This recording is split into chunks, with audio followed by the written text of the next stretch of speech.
What if I told you that before David ever sat on a throne, before the crown, before the palace, before the kingdom, God was already building him an army, not an army of polished soldiers, not men trained in royal academies, but broken men, rejected men, men the world had written off. And yet these men became some of the most fearless, most loyal, most supernaturally empowered warriors the Bible has ever recorded. Today, we're diving deep into the men God blessed King David with, their personalities, their strength, their unshakable will, and just how far they were willing to go for their leader. Stay with me, because this story will change how you see the people God places around you. In 1 Samuel 22 verse 2, the Bible gives us a striking picture of where David's mighty men came from. And everyone who was in distress, everyone who was in debt, and everyone who was discontented gathered to him. So he became captain over them. And there were about 400 men with him, distressed, in debt, discontented. These were not the elite, these were the outcasts, the overlooked, the ones society had no place for. But David didn't turn them away. He became their captain. And God took that unlikely group and forged them into something extraordinary. By the time we reached to Samuel chapter 23, these men had a name: the mighty men of David. Let's meet them. Within David's mighty men, there was an inner circle. 3 men who stood above all others. The Bible calls them simply the three. Josheb-Basshebeth. To Samuel 23 verse 8. Josheb-Basshebeth, a Tachemonite, was chief of the 3. He raised his spear against 800 men, whom he killed in one encounter. 800 men, one battle, one man. This was not a normal human feat.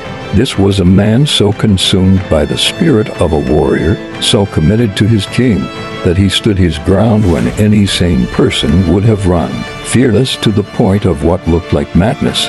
His will unbreakable. He didn't fight to survive, he fought to dominate. Eleazar son of Dodai. To Samuel 23 verses 9 and 10. Eleazar stood his ground and struck down the Philistines till his hand grew tired and froze to the sword. The Lord brought about a great victory. That day, the entire Israelite army retreated. Every single soldier turned and ran, but Eleazar stayed. His hand froze to the sword. He had been swinging that blade for so long, gripping it so hard that his muscles locked in position. He physically could not let go, and when the battle was over, the other soldiers came back not to fight but to strip the dead. Where others saw defeat, Eleazar saw duty. His strength wasn't just physical, it was a strength of character. He refused to abandon what he believed in. Shammah son of Agi. To Samuel 23 verses 11 and 12. When the Philistines banded together at a place where there was a field full of lentils, Israel's troops fled from them. But Shammah took his stand in the middle of the field. He defended it and struck the Philistines down, and the Lord brought about a great victory. Pause. A field of lentils. This wasn't a battle for a city. It wasn't a battle for gold. It was a field of beans. And yet Shammah planted his feet and said, "Not today." What kind of man fights to the death over a lentil field? A man who understands that principle matters more than prize. A man who knows that if you give ground on the small things, you'll eventually lose everything. But perhaps the most breathtaking story about David's mighty men isn't about a battle at all.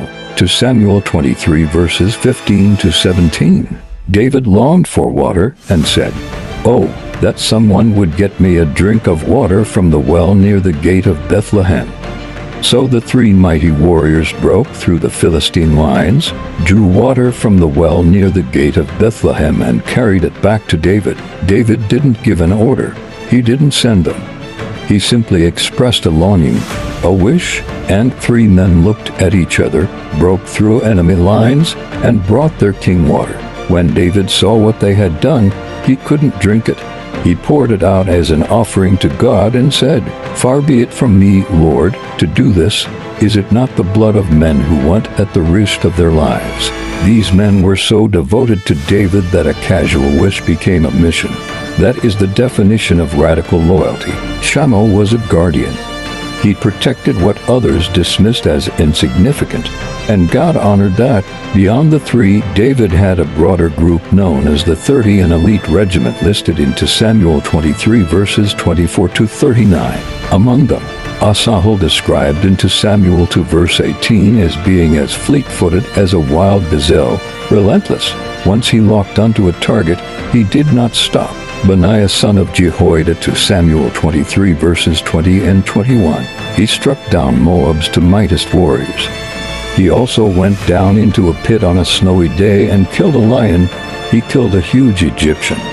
Although the Egyptian had a spear in his hand, Benaiah went against him with a club.